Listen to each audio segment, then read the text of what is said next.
xarunta Beliiska magaalada St. Cloud ayaa waxaa ka dhacay shir ay iskugu yimaadeen ururada u adeega bulshada immigrant-iga ah ee magaalada St. Cloud iyo nawaaxigeeda taliyayaasha saldhigyada Beliiska ee magaalooyinka kala ah St. Cloud, St. John's, Wayback iyo Sartell. shirkan ayaa waxaa sidaas oo kale lagu soo casuumay inay ka hadlaan xafiiska adeega bulshada ee deegaamada Strines. shirkan ayaa waxa uu silka ku hayay kulan ay saxaafadu ka maqnayd oo ka dhacay maktabada weyn ee ku taala magaalada St. Cloud. shirkaas ayaa waxa soo qaban qaabiyay ururada u adeega bulshada ee ama una qaabilsan dib u dejinta magaalada ee St. Cloud ee Lutheran Social Service-ka iyo xafiiska degmada ayaa shirkaasi waxa ay u soo wadan qaban qaabiyeen si wada jira balse shirkaas ayaa waxa ka soo qayb galay dad aad uga soo horjeeda dadka soo galootiga kuwaas oo ku eedeeyay bulshada Soomaaliyeed inay wadanka u yimaadeen inay dhaqaalaha ka diirtaan. dadkii Soomaalida ahaa ee shirka ka qayb galay ayaa waxa ay noo sheegeen dadkani inay ahaayeen dad qorsheysan oo la soo siyaasadeeyay dadkaas oo ku dhaleeceeyay dadka Soomaalida ah ee ku sugan magaalada ama gobolkaba inay ulajeedadoodu ay tahay in ay dhaqaalaha ka waxa ayna sheegeen eedo fara badan oo kala duwan inay u soo jeediyeen dadka. arintan ayaa waxa ay ku noqotay ama kaag madaxdii ka soo qayb gashay shirkaas iyo madaxda magaaladana waxa ay dareemeen inay arintaasi arrin foolxumo tahay. arrimahan ayaa waxay bilowdeen kadib markii ay qaar ka tirsan xisbiyada wadanka ay ku eedeeyeen in si ula kaca ay xisbiyada qaarkood ay ugu abuurayaan deegaankan Strines si ay codkooda mustaqbalka oo ugu bato. haweeneydii hase ahaatee ka hadashay shirkan ayaa waxa ay sheegtay in xafiiskooda oo codsi maalin walba uu soo gaaro taasoo la weydiisanayo in ay shaaciyaan dadka ka qaata dhaqaalaha xafiiska daryeelka bulshada ama loo yaqaano welfare. gabadhii ka hadashay shirkan oo ka socotay xafiiska ayaa waxa ay sheegtay in dadka qaarkood waxa ay aaminsan yihiin iyo waxa xaqiiqdu ay tahay inay aad u kala duwan tahay. waxa ay keentay warqado cadeyna oo tusaya bal sida dhaqaalaha dawladda ay ku bixiso. waxa ayna sheegtay in ay tahay caafimaadka lacagta ugu badan ee dawladda ay bixiso. sidaas oo kalena waxa ay sheegtay waxa loo yaqaan food stamp-ka iyo daryeelka dadka waaweyn la daryeelo inay tahay meelaha ugu badan ee dhaqaalaha aado. sidaas oo kalena waxa ay tilmaamtay lacagaha gala dadka qaxootiga ah in ay aad u yar tahay. waxay shirkan ay sidaas oo kale ka sheegtay dadka yimaada magaaladan inay xaq u leeyihiin wadanka Mareykanka meel allaaliya meesha ay doonaan in ay kaga noolaadaan. dadka Soomaalida ah ee badankooda wadankan Mareykanka yimaada ayaa waxa ay ku yimaadaan sharci ah hase ahaatee marka ay yimaadaan magaalooyinka qaarkood ayaa waxa ay kala kulmaan wajigabaxa bulshada ku dhaqan iyagoo markaa ka cabsi qaba inay dadkani dhaqaalaha wadanka ama ay qaataan. dhaqaalaha laga hadlayana waxa kamid ah guryaha dadka ay degaan, caafimaadka dawladda ay bixiso, lacagaha cuntada lagu bixiyo. haweeneydii ayaa waxa ay sheegtay inay iyadu naftigeeda asalkeeda ay ka soo jeedo qoys Kaatooliga oo ay dhici jirtay 70meeyadii inay dadka ku caayaan dadka Kaatooliga tirada qoysaska caruurtooda oo badan laguna caayo ayda ama lacagaha ay ka qaataan dawladda. waxa shirkan sidaas oo kale ka soo qayb galay madax ka socotay xafiiska adeega bulshada ee Lutheran Social Service-ka hase ahaatee waxa ay ka gaabsadeen in ay ka hadlaan ama ay la hadlaan saxaafadda iyagoo loo sheegay in ayan ka hadlin. xafiiska Human Service-ka iyo xafiiska Lutheran Social Service-ka ayaa waxa la sheegaa in ay helaan telefoonno isku daba jooga iyo qoraallo oo lagaga soo horjeedo dadka soo galootiga ah ee magaaladan imanaya.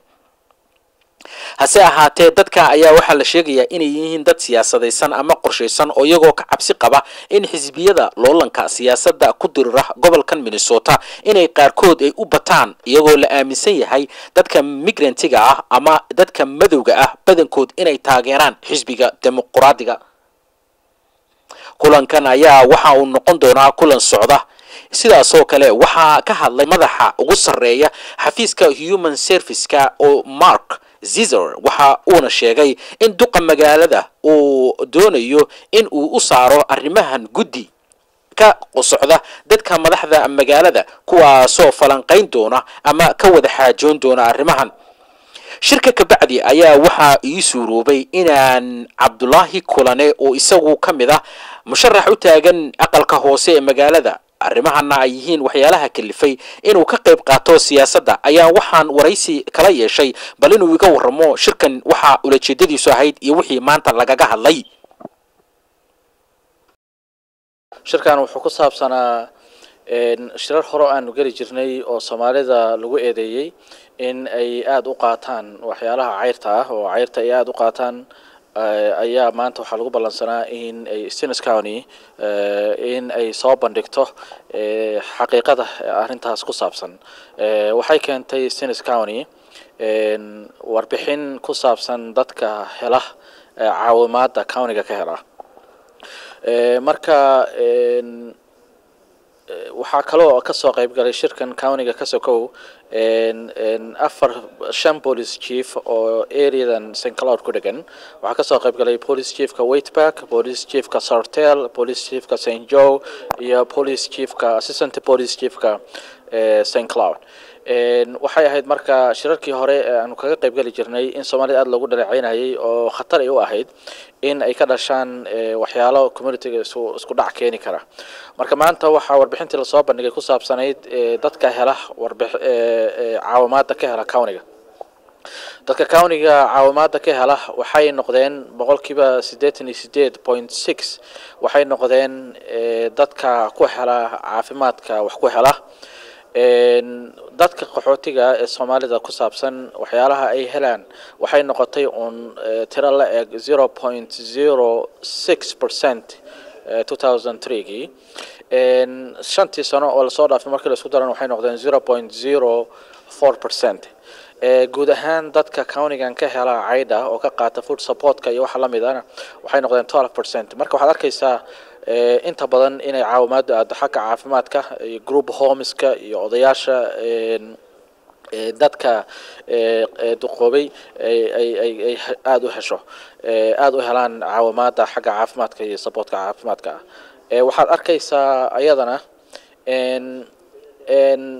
population-kan inay noqonayso Steens County dad duqoobaya oo aging population ay noqdeen